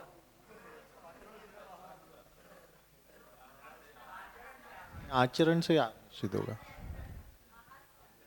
वही तो बात है, कुछ समझ में नहीं आया है। जैसा खाए मन, जैसा खाए अन्न वैसा रहे मन, जैसा खाए अन्न वैसा रहे मन। कितने लोग सहमत हैं? हाथ उठाओ, हाथ उठाओ। जैसा खाए अन्न वैसा रहे मन, ठीक है, ये ठीक है। इसका मतलब ये हुआ, इसका मतलब ये हुआ कि शाकाहारी खाने वालों का तो सबका व्यवहार कुछ अच्छा ही होता, और ऑर्गेनिक खाने वालों का तो और अच्छा होता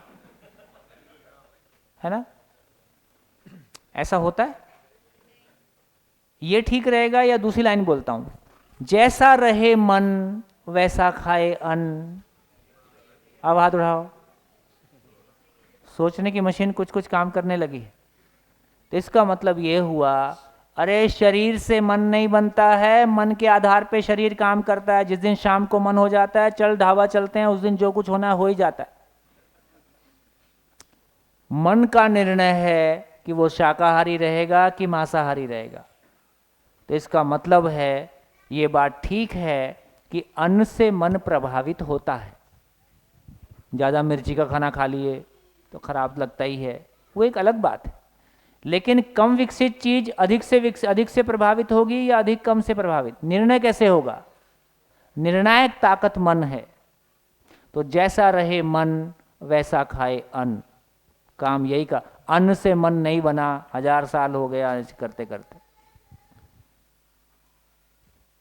ये ठीक हो गया? हाँ, सवाल उसको अगर थोड़ा और खोला तो जैसा एग्जाम्पल लिया कि उपयोगिता के अर्थ में, जैसे अभी मुर्गी का एग्जाम्पल लिया, तो मुर्गी नहीं खाना है, ठीक है, जीवन है, पर मुर्गी चेक करना पड़ेगा हाँ, कि किसमें है किसमें नहीं है। नहीं, वो संकेत अपना समझती है। लेकिन फिर भी इसके बावजूद भी हमको ये समझना होगा कि मानव का शरीर बेसिकली नेचुरली शाकाहारी मशीन है कि मांसाहारी मशीन है। भाई इसमें पेट्रोल डलेगा कि डीजल डलेगा, गाड़ी का डिजाइन क्या है, ये समझना पड़ेगा। तो इसका मतलब ये हुआ कि बेसिकली कोई इंजन 4 स्ट्रोक इंजन है तो उसकी डिमांड अलग है, 2 स्ट्रोक इंजन है उसकी डिमांड अलग है, पेट्रोल इंजन है उसकी डिमांड अलग है, डीजल इंजन है उसकी डिमांड अलग है। तो इस मशीन का डिज़ाइन क्या है, डिज़ाइन से उसकी ज़रूरत क्या है वो समझ में आएगा। तो डिज़ाइन के रूप में देखा, जितने मांसाहारी पशु हैं सभी जीभ से पानी पीते हैं, शाकाहारी पशु होठ से पानी पीते हैं। एक डिफरेंस। दूसरा डिफरेंस, छोटी आंत और बड़ी आंत। शाकाहारी चीज़ों को पचाने के लिए छोटी आंत बड़ी आंत की लंबाई का रेशो सभी शाकाहारी पशुओं में एक जैसा है, मांसाहारी पशुओं में एक जैसा है, क्योंकि टेक्निकली दोनों के पाचन के लिए उसकी लंबाई अलग अलग सेट होती है। 2 रीज़न। मांसाहारी पशुओं में सभी में ये कैनाइंस, वो जो 2 दांत ऐसा वाला, वो जो एक फिल्म थी ना, वो जानी दुश्मन, पशु टाइप आंख निकलता, तो ये 2 तरह के टीथ पाए जाते हैं। अपेंडिक्स को भी देखेंगे तो बेसिकली अपेंडिक्स में कोई एक एंजाइम ऐसा, ये मेरी जानकारी थोड़ी चेक करने के लायक है, कि वो बेसिकली मांस को पचाने के लिए कोई चीज़ उसमें से सिक्रीट होता है, मानव में हमारा अपेंडिक्स सुप्त रहता है, वो यूज़ में नहीं आता है।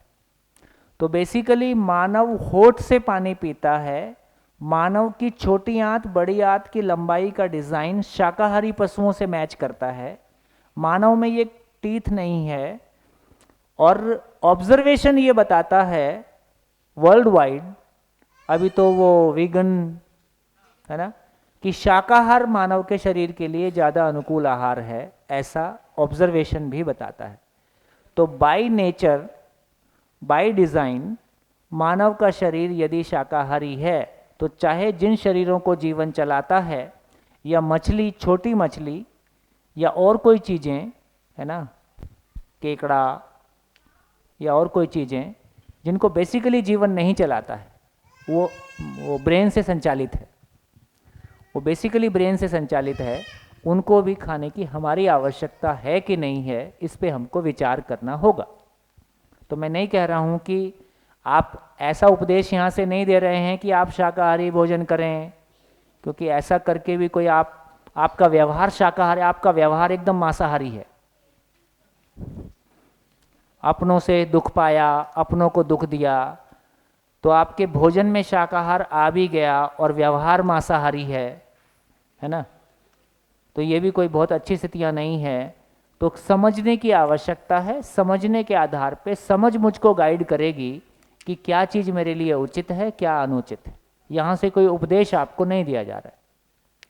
हाँ जी, ये तो बहुत बढ़िया हो गया भैया कि जीवन है नहीं है तो भी अपना आहार पहचान के ही मानव ने समझ के अनुसार अपना निर्णय करना चाहिए। अभी तो वो पर्यावरण के हिसाब से भी करता है, चाहिए खत्म करता है। अभी तो पर्यावरण के भी हिसाब से शाकाहार मांसाहार को बहुत बड़ा उसमें भी रिसर्च है, डिबेट है, मीथेन गैसेस, ये वो जो भी ग्लोबल वार्मिंग हो रहा है। मैं यहाँ पहुँचना चाह रहा हूँ कि जैसे फॉर एग्जांपल मुर्गी का एग्जांपल लिया और गाय का एग्जांपल लिया, तो मुर्गी अंडे देती है, अंडे में से जीवन बन सकता है, इसलिए अंडा भी समझ लो क्रॉस हो गया। गाय दूध देती है, अभी दूध सेल्स है, उसमें से जीवन नहीं बन सकता, इसलिए दूध का आहार करना ठीक है, और वो हमारे शरीर के लिए भी शाकाहार को वो पोषक है, पोषण के अर्थ में। दूसरा, वो गाय की भी उपयोगिता बढ़ा रहा है। मानव एक विकसित इकाई है, इसलिए बाकी तीनों अवस्थाओं की उपयोगिता बढ़ाना उसको समझ में आता है। हाँ, देखो ये समझने लायक बात है।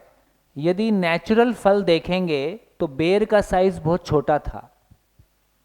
बहुत सारे फल जो आज हम देखते हैं, जो इतने बड़े बड़े और हमको बढ़िया दिखाई देते हैं, इसमें आदमी की मेहनत शामिल है ना। प्रकृति में ही अपने तरीके से बेहतर फल होते हैं। वो बेहतर फलों के, जैसे हम खेत में कैसे करते हैं, जो फसल आती है उसमें जो अच्छे फल होते हैं उनके बीज अलग निकाल लेते हैं, फिर उनको लगाते हैं। उसमें जो अच्छे बीज निकले फिर उनको लगाते हैं। ऐसे ही हम हजारों साल से करते आ रहे हैं, तो ये हमको ये शेप देखने को मिल रहा है। तो इसका मतलब है कि चाहे पशु हैं चाहे बीज हैं, हमने पॉजिटिव बात करें तो हमने इनका संवर्धन किया है।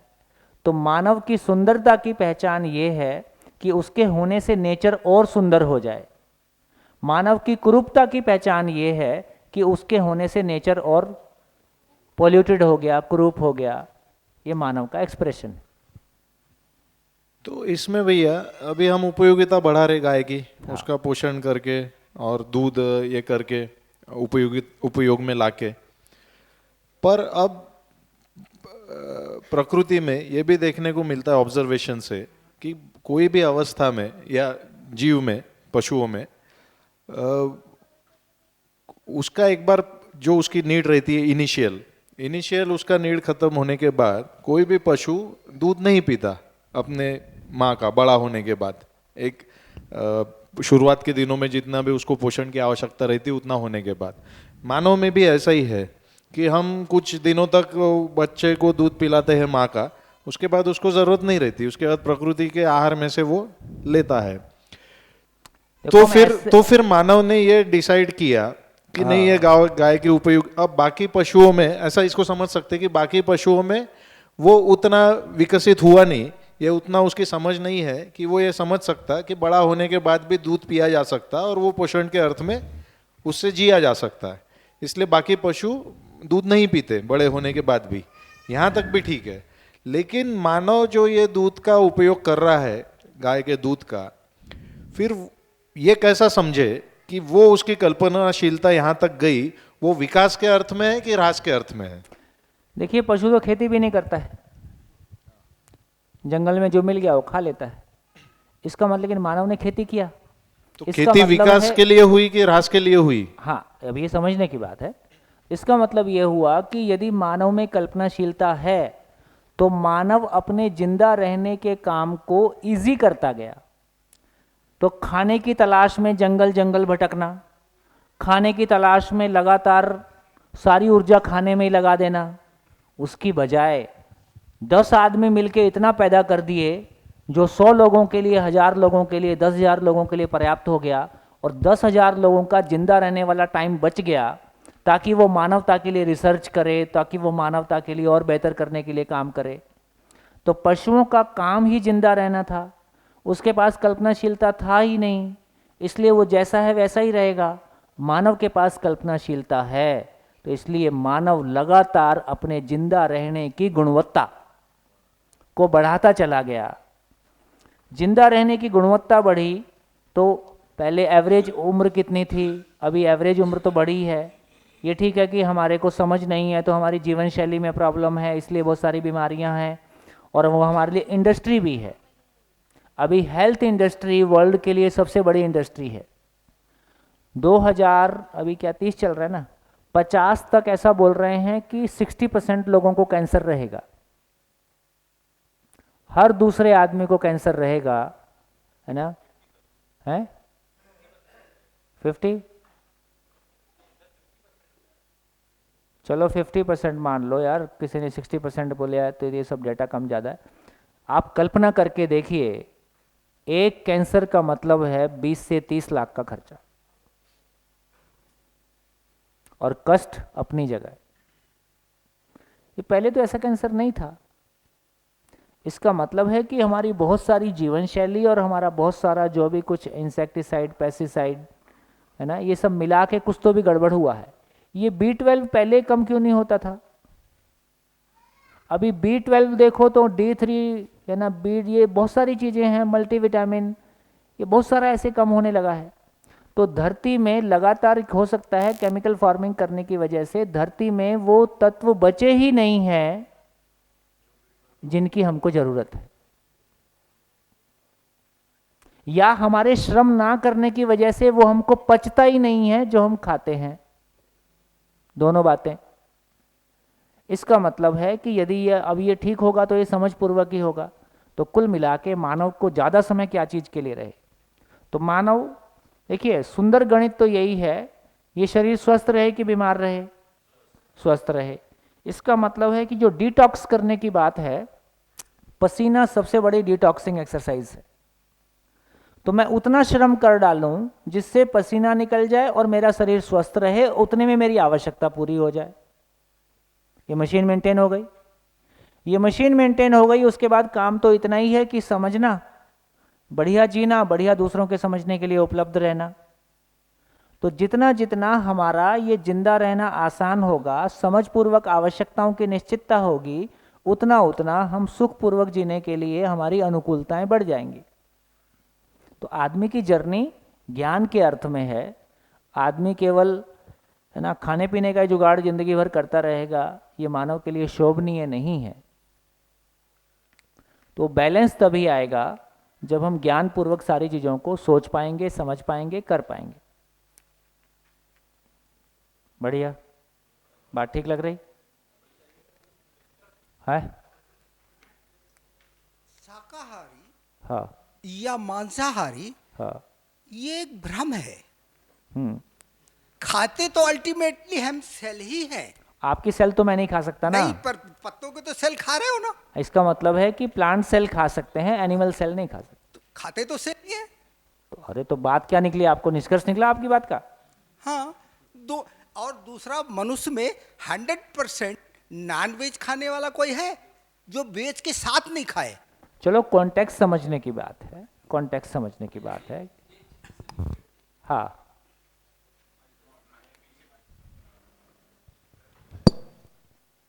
हेलो, भैया आपने शाकाहारी और मांसाहारी जो है शरीर के रूप में, जैसे आपने बताया कि शरीर के रूप में मानव, शाकाहारी मानव और मांसाहारी मानव में जो डिफरेंस है, चाहे दाढ़ का रहे या नाखून का रहे, इसके अलावा चैतन्य संसार में जो है भाव और विश्वास, ये भी जो है मानव में भाव जो रहता है, जैसे किसी बच्चे के सामने किसी मुर्गी को या बकरी को या गाय को काटा जाए तो उसके भाव विचलित होते हैं।